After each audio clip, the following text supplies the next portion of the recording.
would you believe me that people that have never went to film school, never studied film or anything like that, got most of their knowledge of films from the likes of, I don't know, the Nostalgia Critic or somebody, don't understand how films are made? Enter the Robert Downey Jr. situation, where returning to the MCU is, well, it's blocking him from joining Chris Nolan's film. Now, I think smart people can figure out why he can't join that film, but let's talk about how experts are dumb.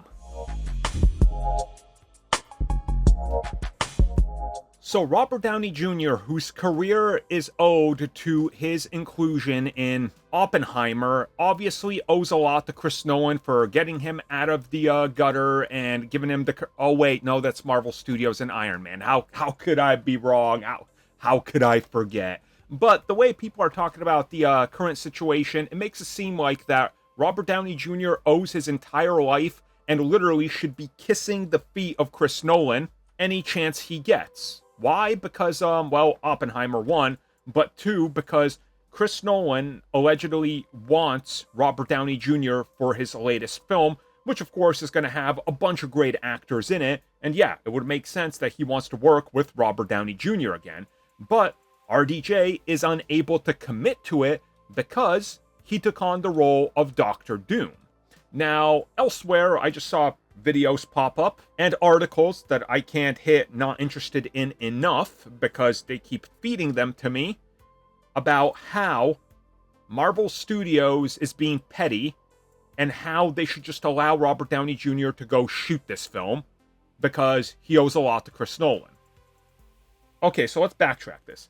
Do these film experts who are constantly talking about films, who have never actually been even near a camera or a production or anything like that, do they understand how the business works? I'm asking because they don't. It's one of those hypothetical questions with an answer that's obvious. I'm just, putting it out there. Here's how this goes. Robert Downey Jr. was talking to Marvel Studios for the last year and a half. They confirmed this.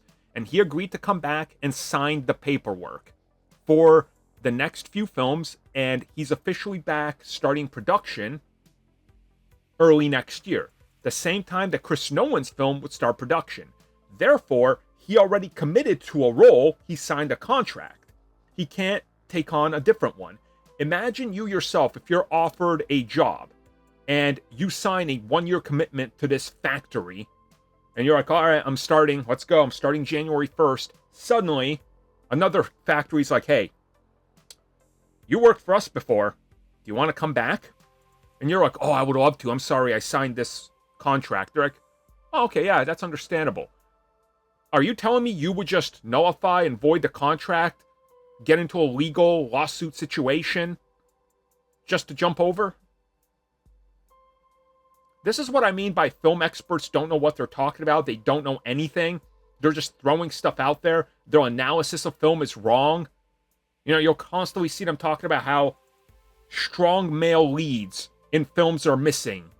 Strong, stoic leads. We need those guys. They're gone. They've been wokeified. And they'll bring up characters from 90s movies and like early 2000s action films. But if they just watched it, they realized that a character like John Rambo is not a stoic action hero. He actually has a lot of heart and emotion, and literally has a mental breakdown and cries in Rambo. But yeah. Marvel Studios is failing Robert Downey Jr. and Chris Nolan. Well, everybody, thank you for watching that video. And as always, you can like, subscribe, share, do whatever you will. Check out the recommended video that's popped up somewhere on the screen. And also, if you would like additional content, including more discussions and more unfiltered content, check out what we offer to the members section, which has new videos going up all the time.